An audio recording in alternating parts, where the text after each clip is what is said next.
There we are. Hello, hello. Happy Monday. I hope everyone is well, whoever hops on and joins me.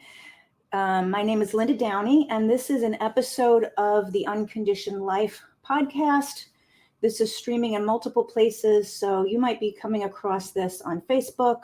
You might be coming across this in LinkedIn, YouTube, wherever it is. So please say hello if you're listening now, or if you watch the replay or listen again in the future. I would love to just say hello to you. So welcome to this episode. And what I wanted to really talk with you about, I'll get into in just a minute, is about how you can use the way that your brain works. Hello, somebody just said hello. How you can use the way that your brain works, how you can actually make that work for you to shift your experience of your life. So that's what we're gonna dive into in just a moment. But if I'm new to you, if you've not come across me before, my name is Linda Downey. I am a transformational coach, which means I help people rapidly move through into a transformation, which is creating something that wasn't there before. So whatever results, outcomes that they want. So transformational health and spiritual coach, primarily. Health is my background, health and wellness. So I'm also a functional diagnostic nutrition practitioner. I've worked with people in the past on autoimmune conditions and fatigue and all that because I had that. That was my life. That was my journey and my background. So I got very interested in it and how I could fix it. And now I feel like the most important piece of that is how you think and feel, which will then affect how your physical body works. So, hey, Trish. Trish says hi from, snowy Kansas. It's snowing, huh? Well, I'm sorry to hear that, but thank you for joining me. What else could you do on a snowy day, right? So this conversation is all about understanding how your brain works. And I did a talk about this last week with my friend Christy, if you ever catch my lives with Christy on Fridays. But what we talked about were the neuromodulators. Neuromodulators are certain compounds in the brain that show up and help us actually really filter our world. So if you just think about it right now, like think about today, how your day went, all of the data that is coming into your brain all the time, in every moment, second by second, what you see, what you're hearing, especially on social media, right? It just keeps coming at us. So it would be really difficult, actually impossible, for the brain to take in and interpret all of that data all the time. So we subconsciously set up like a filtering system. What are the things that I really are important to me? What are the things that I want to focus on? And then the brain says, got it, I'm on it, and we'll start to only pay attention to those things. And then you'll get more of those kinds of things. So that's the modulators, the neuromodulators. Before I really learned about this, and what I'm going to talk to you about is a system. It's called the Reticular Activating System. So it's a system of compounds in the brain, and most people recognize them as neurotransmitters. What a transmitter does is just relays information, right? Transmits from here to here. But these compounds that I'm going to talk with you about have a little bit more than just transmitting information. They have more of a role to do. They are going to actually help filter out and focus on. So they really will create your experience. Because if you have, let's just say, let's make it easy. Let's say there's 100 things in front of you to focus on, and the brain is really comfortable at focusing on 20. It's going to get the message from you, what are the 20 things that are most important? And then the other 80, it's not going to really pay much attention to. Those other 80 things, they're still there, but they're not going to even enter into your recognition, your understanding. You're not even going to notice them. And so remember that, because I'm going to come back to that in a second. But first, let me tell you what these neuromodulators are. So they are compounds, as I said, and they have different roles. The first one is serotonin. So if you've ever heard of serotonin, the job that serotonin does is it focuses on things right now in your environment. So they're things that you can see and experience right now that give you a sense of satisfaction, appreciation, you're happy for them. So let's just say you're sitting in your family room and you're looking around at your family and everybody's hanging out together and your heart goes, oh, that makes me so happy. I'm so happy to be here right now. Look at my family. That feeling was serotonin. So serotonin tells you what you appreciate and are grateful for right now that you can see. All right, so that's the first one, serotonin.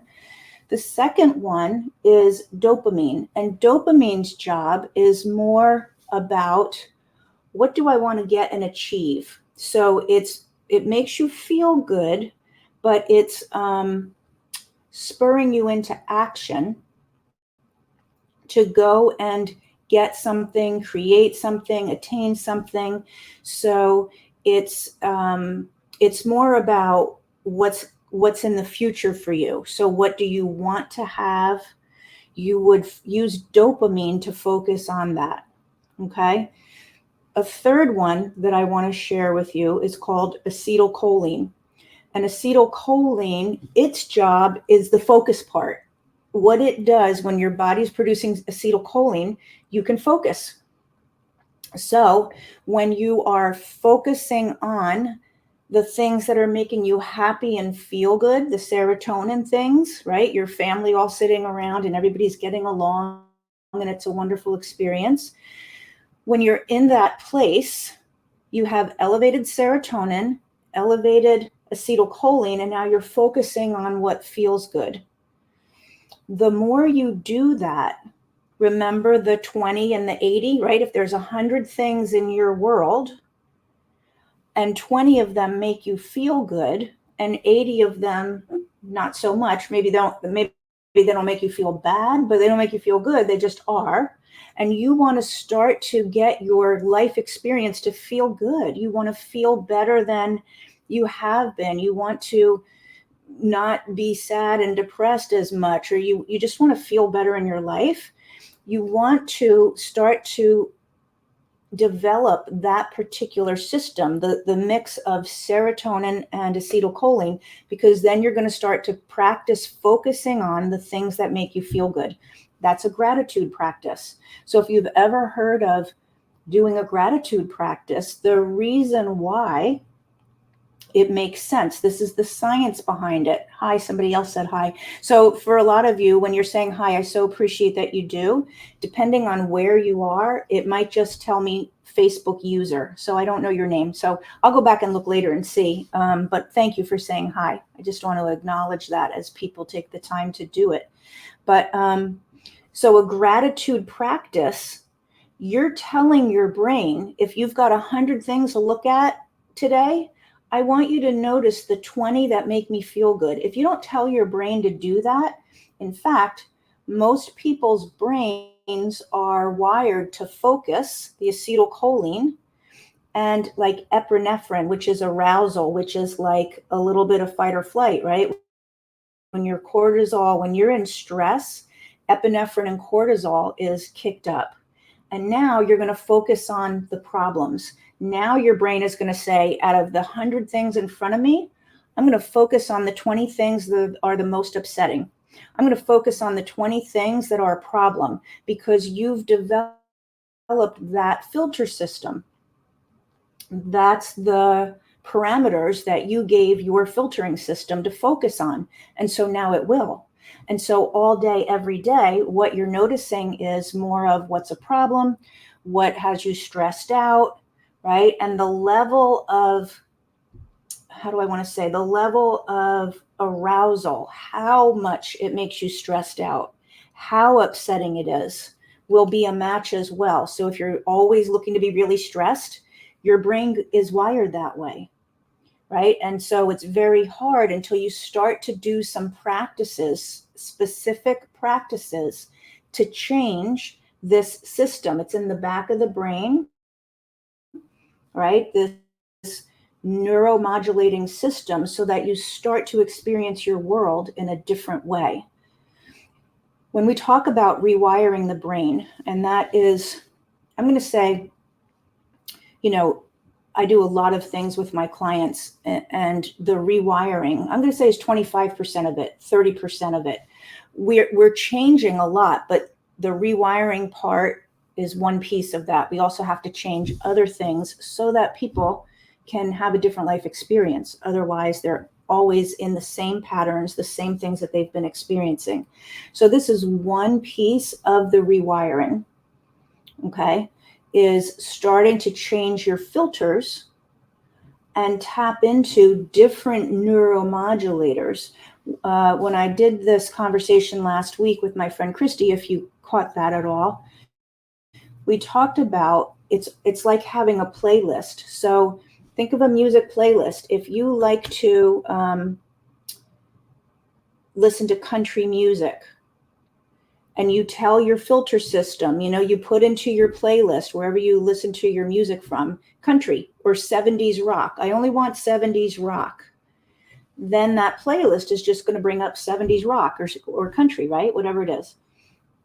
So the system is working the same way in your brain. If it's been programmed, only notice the problems, only notice the things that I need to be afraid of, then that's what's going to keep coming in. And again, remember, if there's 100 things out in front of you, if you're just joining me, we're talking about a filtering system for what you notice and experience. So if there's 100 things in front of you, it's too much for your brain to take in. It's got to decide what are the things that I'm going to actually notice? What are the things I'm going to be aware of? What are the things am I going to report to you so that you pay attention to them? So if you're wired with acetylcholine and cortisol and epinephrine, what you're noticing are things to be afraid of, things to be stressed out about, all of that. Now you may be thinking, no, I really have things to be stressed out about. I'm sure you do. I'm sure that they're there in those 100 things, in that field of 100 pieces of data for your brain to focus on. They're there. But you have trained your brain to find those 20 things and to not find the other 80 that could make you feel good, make you feel happy. Are you getting what I'm putting down? Let me know if this is making sense. Oh, hi, Linda Tantalis. Hi, I just saw this. I enjoy your chat. Good. I'm glad that you saw it. Thanks for joining. I got a hair right there. Okay. So serotonin, as I just said, is all about being in the moment, looking in your environment and seeing what makes you happy, and then having a feeling and a response of appreciation and gratitude for that. The dopamine, as I mentioned, is all about what you want to attain. So the practices for that would be, like, let's just say you want to get a new car. And the reticular activating system, you may have heard about it in these terms, right? If you want a black Corvette, and that's the car, you saw it somewhere on the internet, and now every time you go out on the road, in all of the cars that go by, if there is one, you're going to notice the black Corvette, whereas I wouldn't notice it because that's not what I'm thinking about getting, right? But you would. So that's one way that most people have heard of this system. How it works is that once you are aware of something, you'll start to notice it. Okay. So the dopamine is a neuromodulator that's present in the system.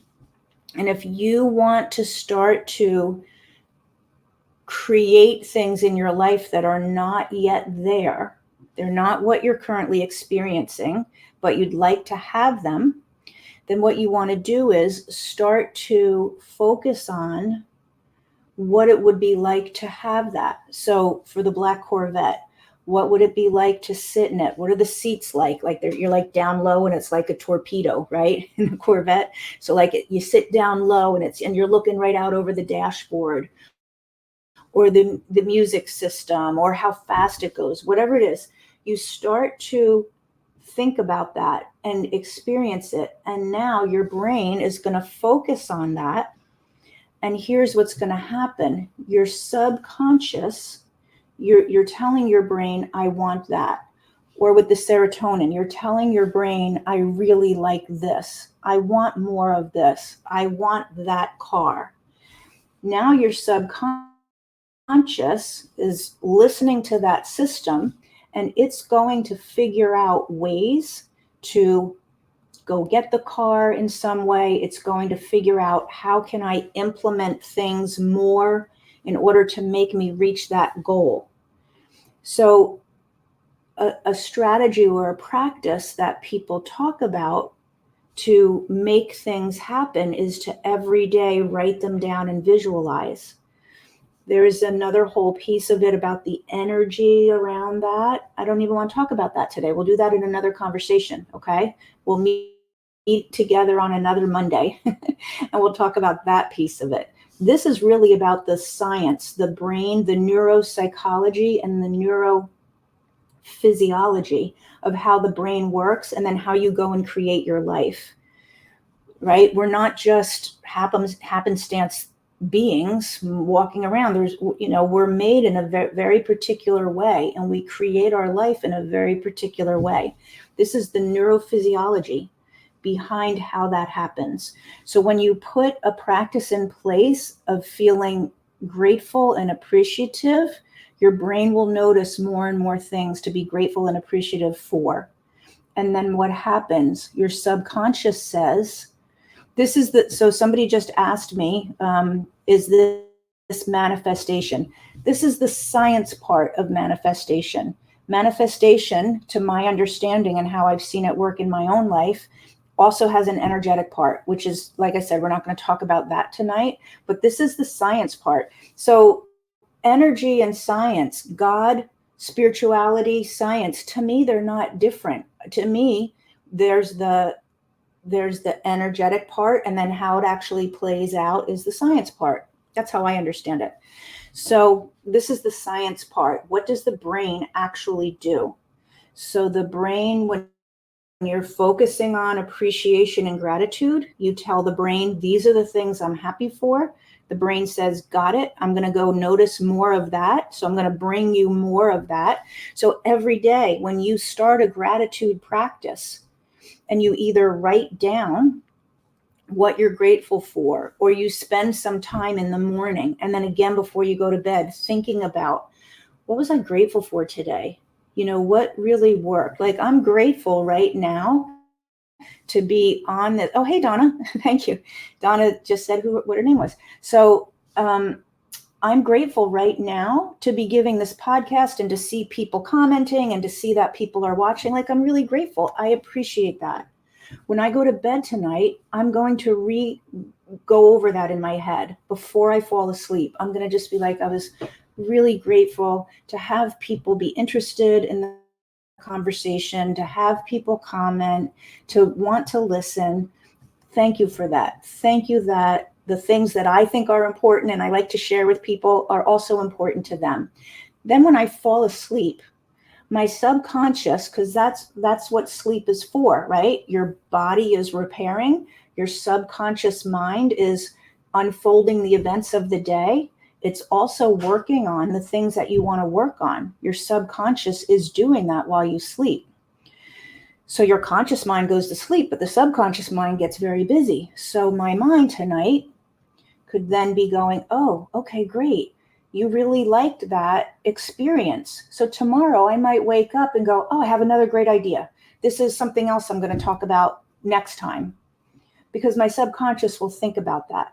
So whatever you're grateful for, whatever happened today that you can notice, and you reinforce it right before you go to bed, so that your brain, when you're sleeping, says, I got it. Those are the things that you really like. Let me ask you, and if you want, you can put it in the comments, or you can just think to yourself, what do you usually think about when you go to bed? What do you usually allow your brain to marinate in? Everything that went wrong, right? You lay there and you worry about what you didn't get done, what went wrong during the day. Why did so-and-so say this? Why didn't I do that better? You're going over all of the things that were a problem, that you were upset about, right? I know I'm not the only one. That's how it used to be, what I used to do. And then you go to sleep, and now your subconscious, there's no judgment. Your subconscious isn't deciding, is that a good thing or a bad thing? It's just listening, going, oh, okay, that's what you want to focus on. So it's going to be paying attention to that and actually creating more of those kinds of experiences in your life. Instead of, if you focused on, so that's the serotonin part, like the gratitude. Let's take the dopamine part. The dopamine is what you use to actually create something, go after something, attain it, achieve it with focus, right? We always have the focus part. So let's just say you fall asleep. As you're falling asleep, you decide to go over in your head how you'd like it to be. Let's say you're in a relationship and the relationship isn't going well, and it seems like you're always fighting, or there's this gap in however you'd like it to be. And usually you lay in bed and you think about that. But now you switch and you go, as I fall asleep, I'm going to lay in bed and I'm going to imagine how I want it to be. I'm going to imagine that we get along really great, that we're sharing our hearts with each other, that our communication is good. And you just imagine how that would feel. Remember the black Corvette? If you're joining late, that didn't segue very well. I talked about a black Corvette a few minutes ago, like some goal that you wanted to attain, right? You visualize it. What would it be like to sit in that Corvette and listen to the sound system and go the speed, or whatever is your reason for liking a black Corvette? So the same thing, you're thinking about your relationship and you lay in your bed and you imagine it's going well. We're talking really great. We're not getting defensive. We're not putting our guard up, whatever are the things. Then as you drift off to sleep, your subconscious is going to be paying attention. It's going to be going, oh, what we want to do is communicate better and let our guard down, not keep our heart guarded. We want to feel closer. Those are the things that you want. You focused on that before you went to sleep. Subconscious is on it. When you wake up in the morning, let's just say before you head off to work, there's a conversation. And now your subconscious is going to have you make a different choice. It's going to have you say, hold on, before you head out, can we just talk about this? Or I just want to say I love you and have a great day. Maybe you don't usually do that, but your subconscious says, go do that. Because when you fell asleep, that's what you were saying you wanted to experience. So I just gave you a really simple example, and it wouldn't necessarily happen one time going to sleep at night. But if you're focusing on what is a problem, what stresses you out, what you're upset about, and you let your brain marinate in that as it falls asleep, it's probably the first thing you think of when you get up, and you're reinforcing your filter system to find the 20 things out of 100, moment by moment by moment, right? Every moment we're taking in data, 20 things out of 100 that are a problem. And you're going to keep seeing them this moment. And the next moment you see these 20, and the next moment you see these 20. And before you know it, your all day long is just one continuous problem, and you're stressed, totally stressed out, right? You do the couple of tactics that I talked about. Focus on appreciation, gratitude, feeling good about what's going on, noticing it. As you go to sleep, get back into how it feels. How did it feel to sit with your family and watch TV together or play a game together? How did it feel to be in a relationship where you're sharing yourself? When you do that and you fall asleep, you've now created a different filter, and the subconscious says, got it? I'm going to come up with ways to attain that. That's the dopamine. How do I go out and get more of that? What do I need to do? So you'll figure out ways to implement. You'll figure out ways to figure it out more. So you really have 100% capability to shift your brain. You really do. And there's so much more that we could go into. I'm going to let that land. Remember, there's the focus part, which is the acetylcholine. This is a system of neuromodulators that work together. Serotonin makes you feel good and appreciative. By the way, if somebody has too much serotonin, because that's also part of the brain, is to modulate, make sure that you've got enough to get the results that you want, not too much, not too little. So if somebody's got way too much serotonin, then they're just going to be like, kind of like they're on drugs, right? Just blissed out all the time. Hey, Andrea, you're welcome. Just like blissed out on their couch. Everything's good. I don't need to take any action. I'm all happy all the time, right? That would be high levels of serotonin. If somebody had really high levels of dopamine, that would be like when people are manic or depressive, right? A manic depressive. So the manic part is when they're hyperly happy and excited. Oh my God, I want to do this and I want to do that. And I'm going to sign up for this course and I'm going to do that. Right? That would be hyperly manic. Too much dopamine. So it's a modulator. It's a system in your brain that modulates. It's really taking charge of. What's the filter you're interested in, Linda? What do you want to think about, Linda? Do you want to think about stress and problems? Do you want to think about feeling good? Do you want to think about goals you're looking to attain? What do you want to think about? Tell me what filter I should be focusing on. Then the focus is the acetylcholine, but your brain is, if it's, working well and with practice and you really finely tune this system, the brain is going to say, I don't want too much of that. I want enough to be in action. I want enough to feel good, but also get up and do my day, right? So that's how you can use this system to your benefit and shift how your life is occurring. And you do that. I just gave you a couple of practices just before you go to bed at night. I think if this is new for you, or even to reinforce it more, writing. Writing is better even than just thinking, because there's a connection from your brain to your hand. So before you fall asleep, you start to write out what you were happy and grateful for the day, and then what you would like to, what's not yet there, but you're going to write it as if it is, as if you're feeling it and experiencing it. So Linda says, if I'm honest with myself, I haven't been happy for a long time.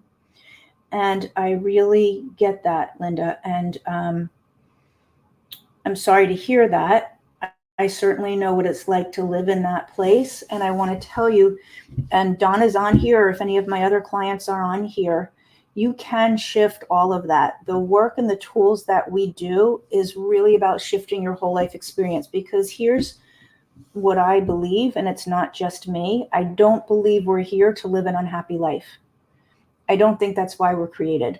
I believe we are here created in order to have a life that we love, and in order to create the things, we create them. We don't just live at the effect of life smacking us in the face.